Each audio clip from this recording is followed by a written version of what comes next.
Violência entre alunos. Depois de uma discussão em frente a um colégio em Florianópolis, uma estudante é violentamente agredida. O cabelo dela foi cortado com uma tesoura. Apagou no sinal. Motorista embriagado é preso em Chapecó após dormir por 1 hora diante de uma sinaleira na madrugada de hoje. Mistério em Blumenau. No final da tarde de ontem, um incêndio de grandes proporções atingiu um antigo prédio de um restaurante tradicional da cidade. E no futebol, as vitórias de Figueirense e Chapecoense contra 2 grandes do Rio de Janeiro. Uma entidade desta quinta-feira que já está no ar.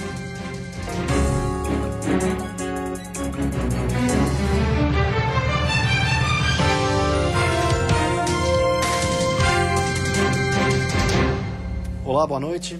Olá, boa noite. Covardia. Em Florianópolis, uma adolescente de 14 anos foi agredida e teve os cabelos cortados em frente à escola estadual onde estuda no bairro Agronômico. A briga aconteceu na segunda-feira, mas as imagens só foram divulgadas hoje. Nesta gravação, feita com um celular, é possível ver 2 adolescentes agredindo a aluna do 7º ano. Com uma tesoura, elas batem e cortam o cabelo da estudante, que tem 14 anos. Uma vigilante assiste à agressão. Neste outro vídeo, uma segunda funcionária da escola aparece e intercepta a briga. As agressoras foram embora sem dificuldades. Por telefone, a diretora da escola informou que, como a confusão aconteceu do lado de fora do portão, ela não soube como agir, mas que imediatamente após o ocorrido, entrou em contato com a família da aluna e com o conselho tutelar. A escola também informou que a estudante agredida tem boas notas, bom histórico, pais presentes e que estuda aqui desde as séries iniciais. A família da vítima nos recebeu em casa. A mãe, que não quis se identificar, contou que a briga teria sido motivada pelo envolvimento da filha com um rapaz e que jamais imaginou tal vingança. Sai para trabalhar, deixa as crianças no colégio e não esperaria que isso acontecesse. O pai, que também preferiu ter sua identidade preservada, explica que na segunda-feira, mesmo dia da briga, com 2 boletins de ocorrência nas mãos, eles aguardam pela identificação das envolvidas. E a gente aguarda que a justiça seja feita, né? Que não caia no esquecimento, né? A estudante agredida em frente à escola ainda está com as marcas da violência.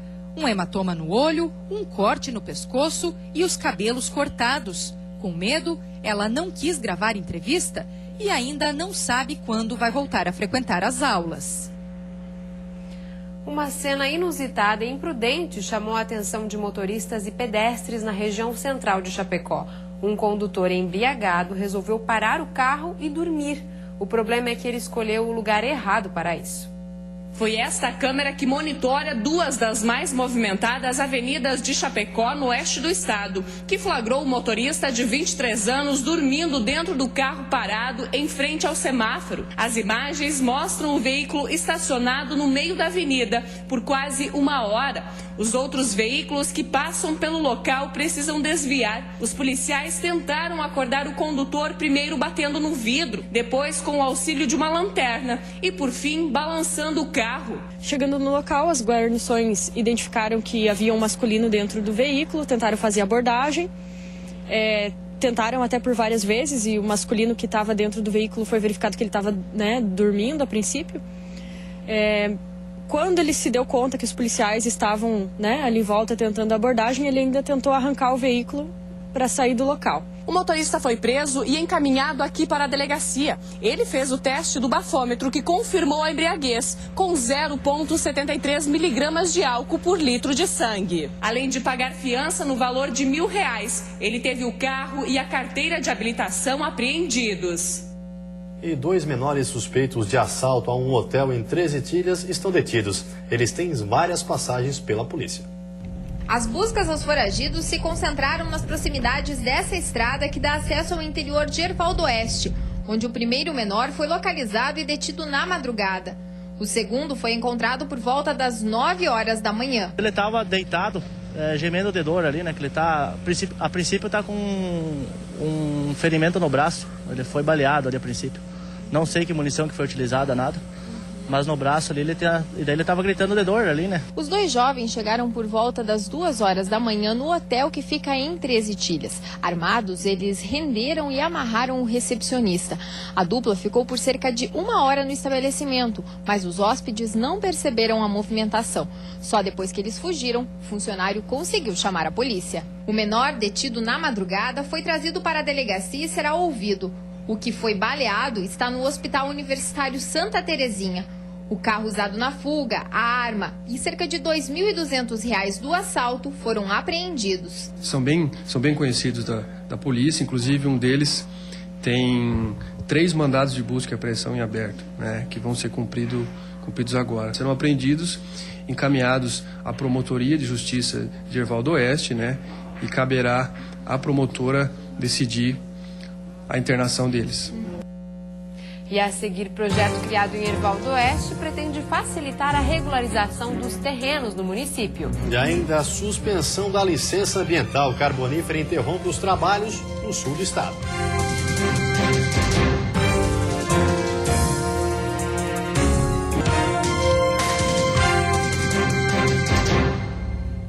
No sul do estado, a suspensão da licença ambiental de uma carbonífera interrompeu os trabalhos de uma mina. Poucos funcionários puderam ser vistos na carbonífera Criciúma em Forquilinha. Foi o Ministério Público Federal que determinou que a Fátima suspendesse a licença ambiental da empresa. No local onde funciona a mina, apenas bombeiros e responsáveis pela manutenção dos equipamentos trabalharam nesta quinta-feira. O presidente da Federação dos Mineiros esteve na sede da Fátima em Criciúma. Nos informar daquilo que é possível para o retorno ao trabalho, ver quais são as possibilidades, quais são as exigências, para nós estar cobrando da empresa uma posição no sentido de fazer com que os trabalhadores voltem imediatamente ao trabalho. Ninguém na empresa quis comentar o caso, mas com a suspensão da licença ambiental, os trabalhos de extração mineral tiveram que ser interrompidos. A preocupação agora é com os mais de 800 funcionários. Nós não queremos pensar na possibilidade de demissão, porque a cada um emprego direto na mineração, segundo a Fundação Getúlio Vargas, são mais 8 os empregos indiretos. Então, na verdade, nós estamos mexendo aí com em torno de 10 mil trabalhadores. Está um grande impacto social aqui na nossa região. Ainda não há uma previsão para retorno dos trabalhos da empresa. Será necessária a elaboração de um estudo de impacto ambiental para que a exploração possa continuar no local. A carbonífera Criciúma informou que só vai se manifestar quando tiver uma posição concreta sobre os motivos da suspensão. E um projeto criado em Hervaldo Oeste pretende facilitar a regularização dos terrenos do município. Muitas edificações em áreas de risco ou de preservação ambiental, irregulares também pela falta de escrituras públicas. Essa é a realidade de cerca de 1.000 famílias de Hervaldo Oeste. Preocupada com a situação, a Prefeitura apresentou o projeto de lei Lar Legal. Com essa lei, nós vamos ter a possibilidade de transformar os que têm posse em proprietários. E, automaticamente, eles sendo proprietários, eles podem buscar financiamentos da casa própria para a reforma, para a ampliação, para a construção. O valor para a escrituração será de R$ 900, considerado abaixo do normal. Mas há também a possibilidade de se fazer a documentação sem custo para os moradores de área de risco ou de vulnerabilidade social. A gente orienta as pessoas que procurem o assistente social do município através da sua secretária Kênia, para que ela possa fazer também esse levantamento e também que as pessoas que estão em atraso com os seus impostos que coloquem em dia para que a gente possa também dar encaminhamento a esses documentos, que é um dos preceitos dentro da lei, para que a gente possa fazer essa regularização. Regularização fundiária. Com os moradores tendo a posse legal dos terrenos, o objetivo da Prefeitura é evitar problemas em áreas de risco e ainda estender ações com relação à mobilidade, coleta de lixo e transporte, por exemplo. O projeto seguirá para aprovação da Câmara de Vereadores. De acordo com a Prefeitura, nenhuma família deverá ser retirada das casas, mas não serão permitidas novas ocupações. No final da tarde de ontem, um incêndio de grandes proporções atingiu o antigo prédio de um restaurante em Blumenau. O O incêndio começou por volta das 6 horas da tarde e, segundo o Corpo de Bombeiros, atingiu a área em que ficava o salão do restaurante, comprometendo 50% do imóvel. Uma equipe de 10 bombeiros, com o apoio de 3 caminhões, atuou no combate às chamas. Nesta manhã, funcionários do Instituto Geral de Perícias estiveram no local para apurar as causas e não descartam a possibilidade de que tenha sido criminoso. Em nota, a Prefeitura de Blumenau lamentou o ocorrido e informou que solicitou rigorosa investigação sobre a origem do incidente. Construído em 1968, o prédio público serviu como sede do restaurante Frozen. O local era um dos pontos turísticos de Blumenau e atraía visitantes principalmente pela bela vista. O Frozen foi fechado em 2012, após um pedido de reintegração de posse pela Prefeitura por atraso nos aluguéis. Queimadas. Polícia Militar Ambiental intensifica fiscalizações para coibir a queima descontrolada e sem licença ambiental. É comum nesta época do ano as cidades ficarem cobertas pelo cinza da fumaça que sai das queimas de campo.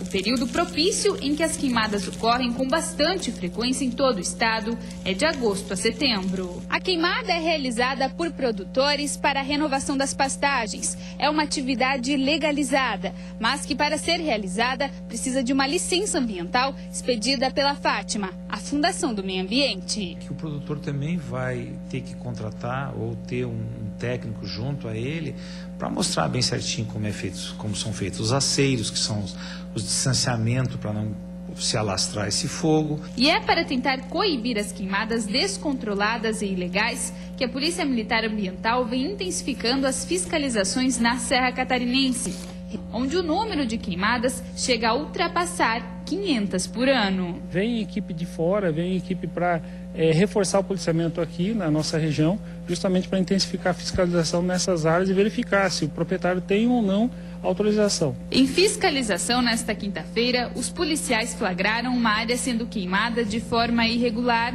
A queima descontrolada da vegetação pode gerar danos sérios ao meio ambiente. Mas nesse caso aqui ela pode estar atingindo animais, pode estar atingindo a flora, né? Então uma série de riscos e danos podem estar sendo ocasionados por esse tipo de queimada. Esse policial explica que realizar a queima de campo sem autorização da Fátima é crime e o proprietário da área pode responder na justiça pela prática ilegal. No âmbito administrativo, ele está sujeito a uma multa, que é um indicativo de multa de R$1.000 por hectare. Dependendo da situação e da gravidade, pode responder na esfera penal também e não afasta a eventual responsabilidade na área civil também. E depois do intervalo tem futebol, as vitórias de Figueirense e Chapecoense contra times cariocas. Já ainda implantado há 2 meses, o equipamento está melhorando a performance dos voos do aeroporto de Joinville.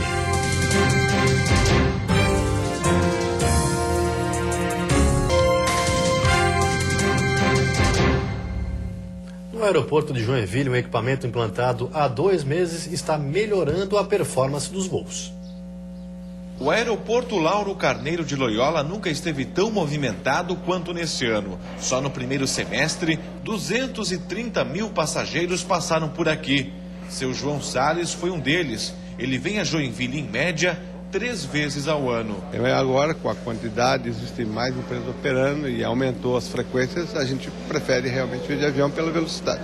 A média de passageiros representa um crescimento de 37% em comparação ao mesmo período do ano passado. Em números, foi o aeroporto que mais cresceu no estado. Os pousos e as decolagens aumentaram cerca de 50%. E a estimativa é de expansão.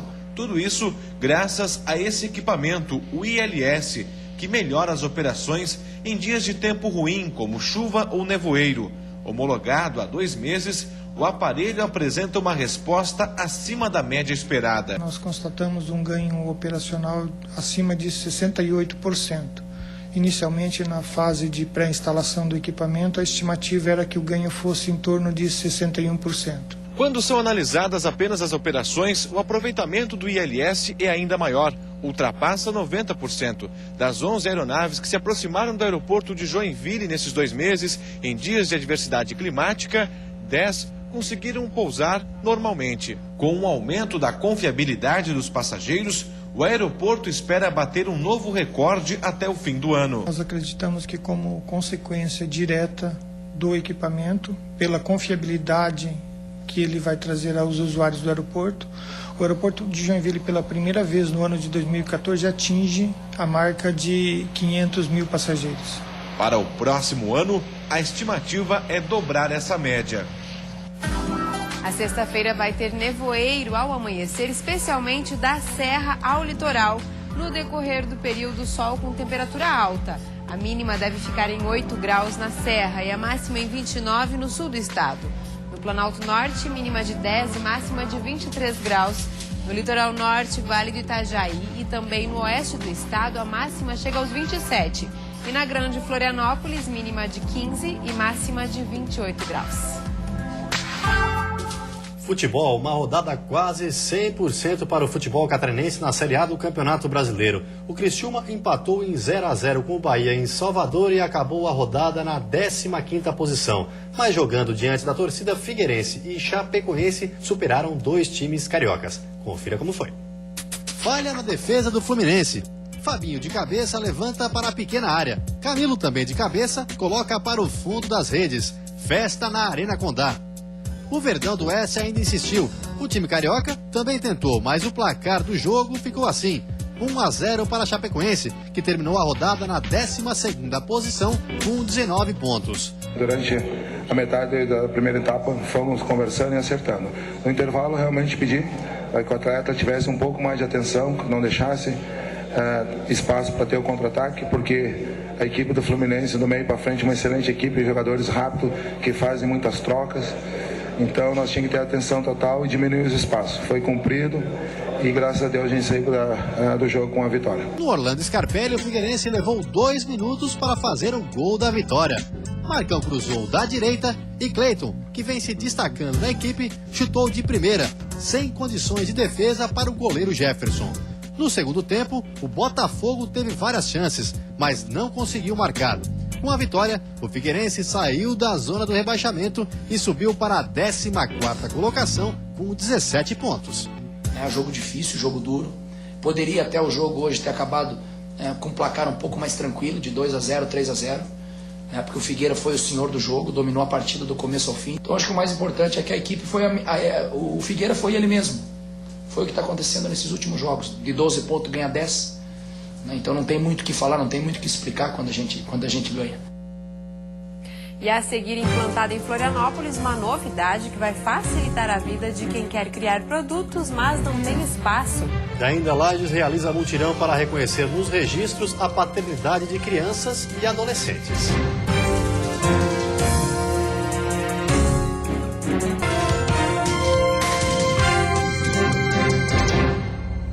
Muita gente tem boas ideias e quer criar produtos ou ainda aprender a fazer coisas novas, mas a falta de espaço e de alguém para ensinar pode ser um obstáculo. Pensando nisso, foi implantada em Florianópolis uma novidade chamada FabLab. Confira. FabLab é uma expressão em inglês que significa laboratório de fabricação. Resumindo, trata-se de um espaço onde qualquer pessoa ou empresa que tem uma ideia, mas não tem espaço ou não sabe como tirar ela do papel, pode usar para desenvolver seu produto. A rede FabLab é internacional. Ela foi criada há 10 anos no Instituto de Tecnologia de Massachusetts, nos Estados Unidos. No Brasil, ela ainda cresce timidamente. O FabLab de Floripa é apenas o 3º do país e foi criado há pouco mais de 3 meses. E os principais objetivos é democratizando tanto o acesso à tecnologia de fabricação, tanto quanto conhecimento para estar materializando essas ideias. O FabLab Floripa está incubado no Centro de Apoio à Inovação Social e ainda caminha a passos curtos. 4 colaboradores atuam como monitores e ensinam as pessoas a usar as ferramentas e máquinas. Alguns workshops já foram realizados no espaço deles, que fica no centro de Florianópolis, e reuniu muitas pessoas que querem transformar suas ideias em produtos. No momento, o foco de trabalho do FabLab Floripa é na área têxtil e de marcenaria, mas a ideia é expandir muito mais. Por isso, eles estão numa fase de captação de recursos para comprar máquinas a laser e impressoras 3D, que vão ajudar na criação de novos produtos. O objetivo é ter uma estrutura completa como os outros FabLabs e oferecer aos catarinenses a possibilidade de utilizar equipamentos que a grande maioria não teria condições de comprar. Para usar as ferramentas e o espaço do FabLab, é preciso agendar um horário e fazer um orçamento com os responsáveis. Uma página em uma rede social também foi criada para facilitar o contato e ajudar a difundir a novidade. Achei que fazia todo sentido trazer um laboratório como esse para Santa Catarina, porque a gente tem um potencial criativo muito forte, a gente já tem uma indústria consolidada, mas muitas vezes falta acesso às pessoas a esse tipo de conhecimento e esse tipo de maquinário. O mutirão em Lages quer garantir o direito de toda criança e adolescente de ter o nome do pai na certidão de nascimento. A campanha vai até amanhã. Rosana saiu cedinho de casa com o filho para participar do mutirão. O pequeno Cauã, de apenas 4 meses, ainda não tem a paternidade reconhecida. Registrar meu filho, que o pai não quis assumir, né?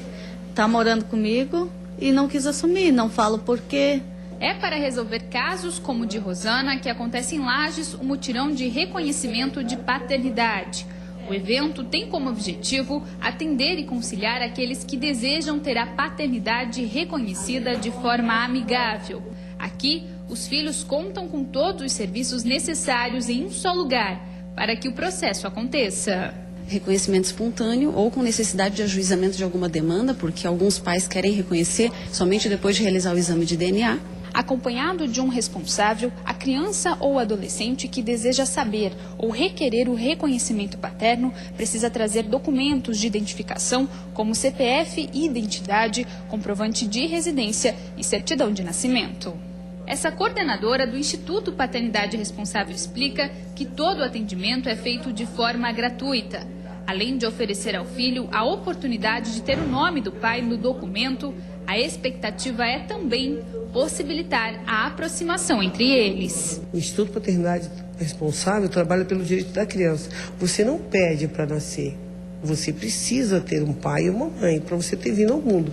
Então, por que você privar essa criança desse direito? E você fica agora com o Jornal da Band. Uma ótima noite a todos e até amanhã. Uma boa noite para você. Até amanhã.